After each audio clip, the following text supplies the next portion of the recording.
Good morning. It's Tuesday. Is it? It is. Oh boy. Whew. Throat's a little sore today. That's just because I talked a lot yesterday with the family. We had a get together and it was wonderful. I had a great time. My uncle and aunt were up from Florida. They are taking a camping trip from bottom to top. They're in Florida, but they're going up to Michigan. And so they've stopped at campgrounds all the way up. And then they're going to go to, was it Arizona? And then come back down to Florida. Yeah, so it is going to be a time, and patience will be tested. It's a nice camper, though. I have bought some really cool coffee. In a couple of months, we're going to be flying down to Puerto Rico, and then to an island off the coast of Puerto Rico called Vieques. And when we were booking our places, one of the places that we're staying said, hey, we serve this kind of coffee. And I'm like, ooh, is that in Puerto Rico? And it is. It was in Puerto Rico. I'm like, I wonder what they have. And then they're coming out with a couple of different things, but they had this one for sale. This, and I'm going to read this because it's very interesting. I'm going to go through what they have here. They have a washed coffee, which is kind of the normal method. Wash, store them for at least 24 hours. They ferment a little bit, wash them, and then they sun dry them for 4 to 6 days, and then they are roasted. So that is their washed coffee. This is honey coffee, which is fresh coffee cherries, depulped, but allowed to dry without washing. Most of the cherry is gone, but there's a golden sticky mucilage remaining, reminiscent of honey, which is where the process gets its name. The result is a naturally sweet, fruit-forward cup of coffee. So I saw this and I'm like, I've always wanted to try fermented coffee. This seems like a perfect excuse. They are also going to do, at some point, a natural Alcomina coffee. It's a dry processed coffees. They're dried in the full cherry. So this one's going to have a more fruit fermented flavor because the bean has more time to interact with the natural sugars from the cherry. They use this process in our coil cherries, which are picked near the end of the harvest. So they're going to pick these cherries off of the coffee tree. They're going to let them sit and ferment for several days in the cherry, and then they're going to take them out of the cherry, wash them, and then let them rest, and then they're going to roast them, which just sounds fascinating. But the honey one, I am so excited. It came last week. It was freshly roasted and packed. Was there a date on here? No. But I know that they roast at least the day after you order. So it's got all of the factoids you need here. Here's the altitude at which it was grown. They are in Puerto Rico. It is Arabica, gold honey sun-dried. It's just fascinating to me. It's 12 pounds. It's a whole bean, and it is a medium roast. I'm going to post a link to their website down below, but I'm so excited.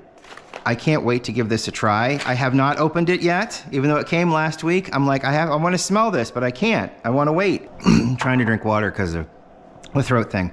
And I'm just excited. I wanted to try this. So I'm going to open this for the first time.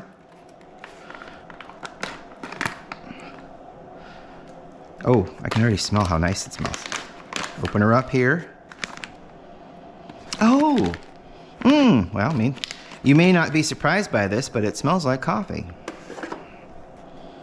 There's no notes on here other than on the website where it says it's got a nice fruit-forward taste. So it's going to be more acidic.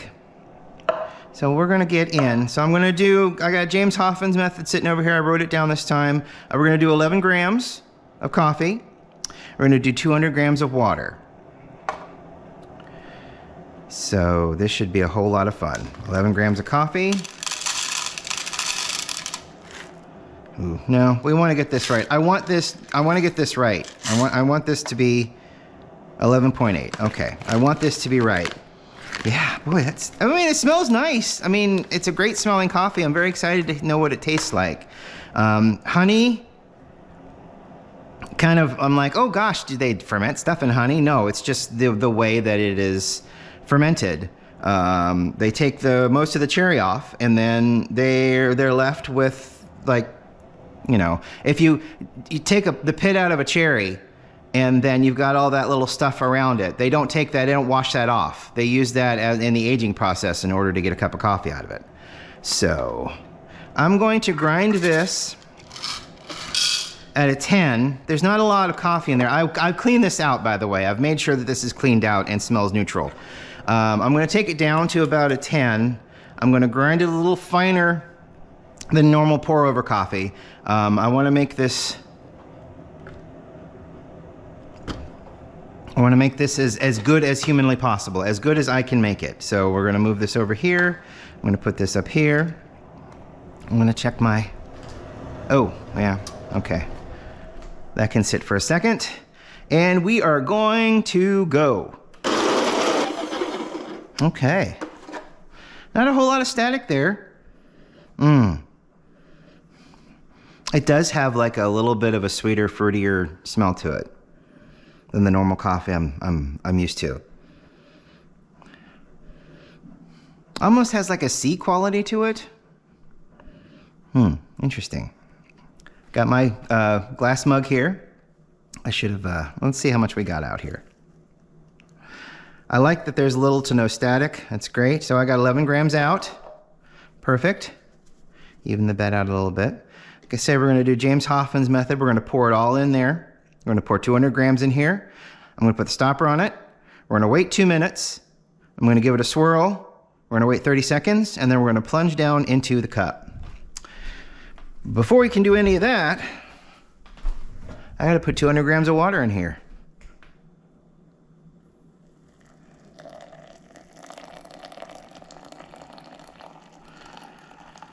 Nice and easy. I do want to make this the best way possible, because I want it to be right, you know. Stopper in. Allow it to brew. We'll take this off of here. We don't need that anymore. We'll start our timer, and we'll go for 2 minutes. We'll be right back. So looking on the Terefe, I'm butchering it, and I apologize. But this is the website that I bought the coffee from. Again, I'll link that below. What they have right now in product-wise, I'm gonna go through here. They have a dark roast, they got a medium roast, they've got this honey coffee, and then they've got a coffee cherry tea. That sounds funny. And then they've got a green honey processed coffee, which you can buy from them, have sent to you, and then roast it yourself. How cool is that? And then they've got a flavored coffee. But what is this cherry tea? It's very interesting. It's only $10. Let me get a better picture of it here. It looks kind of like a tea in there. Sun-dried. Okay. May have to do tea. Sun-dried coffee cherries from our Marcellesa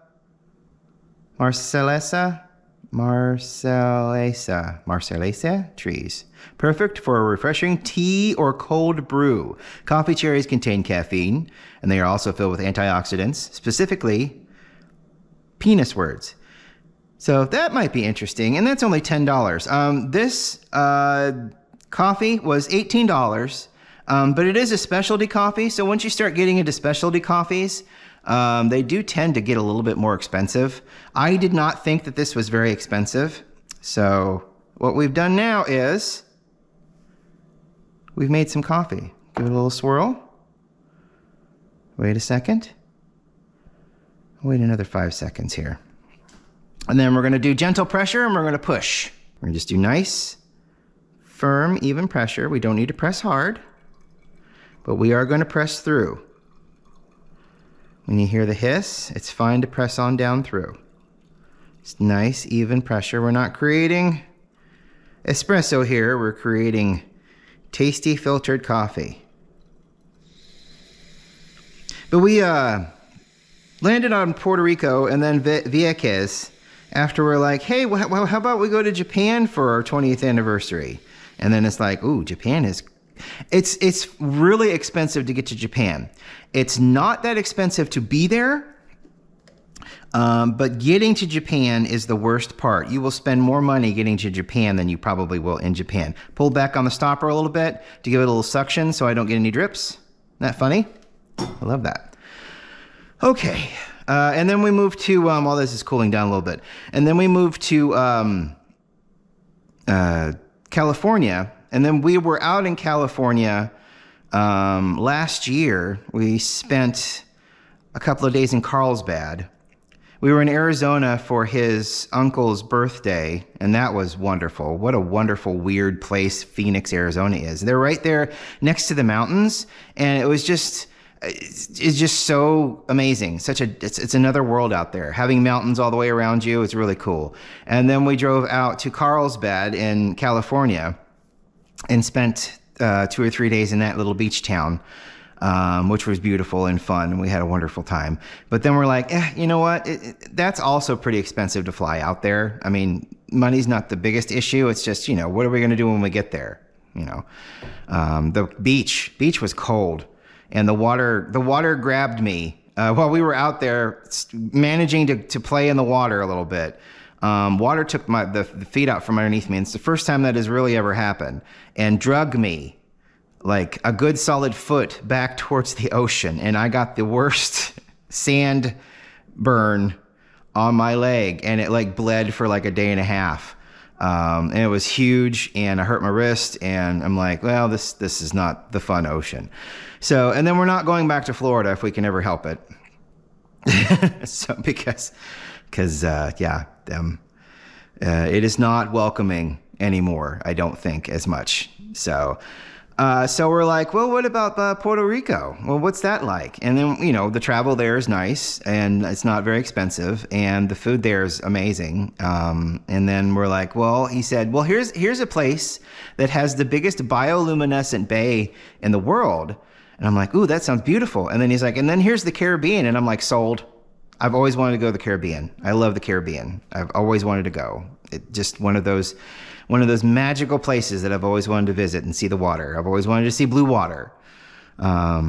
So in all of that mess, I discovered this coffee company in Puerto Rico, terrafecoffee.com, TerrafeCoffee.com.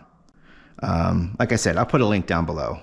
I have a phone number too, and an email address for information. So that's exciting. Anyway, all right.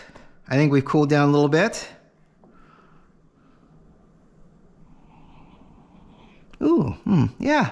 I don't know what I expected. I guess I expected something more exotic, and it's really funny because the smell is not exotic. The smell smells like wonderful coffee, and that's exactly what I'm looking forward to.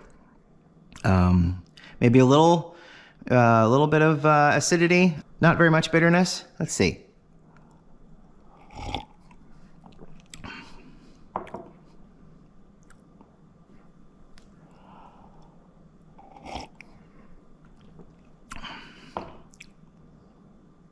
Wow. So that's okay. So I've never had a very acidic coffee before.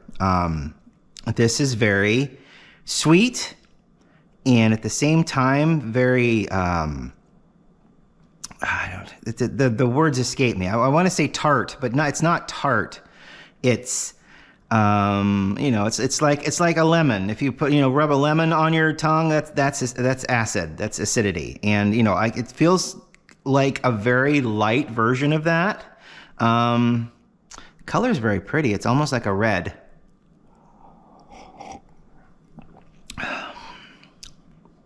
Yeah, I mean, it's a wonderful tasting coffee. I really enjoy it. It tastes really nice. Brewed properly, I would assume. Feel free to constructively criticize in the comments, I guess. But I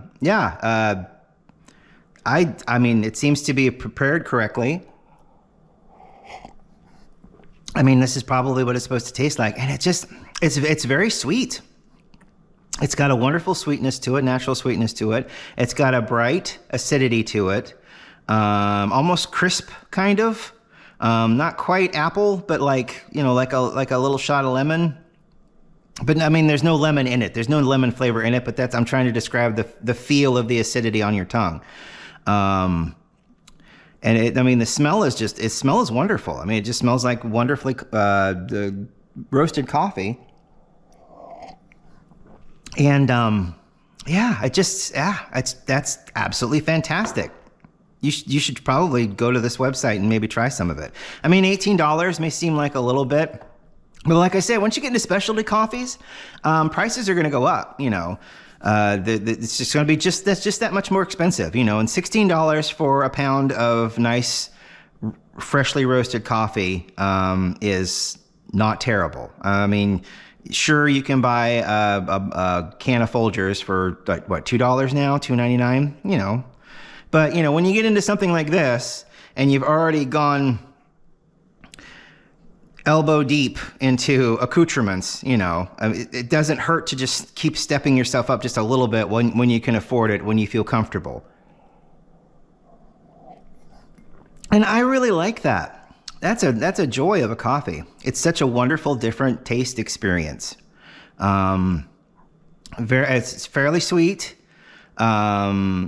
Bright flavor, with a wonderful underlying, not bitter. It's not bitter. I mean, I think this is the first coffee that I've ever had that's been a medium roast that's not been, you know, overwhelmingly. And I don't want to make it sound like it's a bad thing, but like there's a definite huge bitterness to the coffee.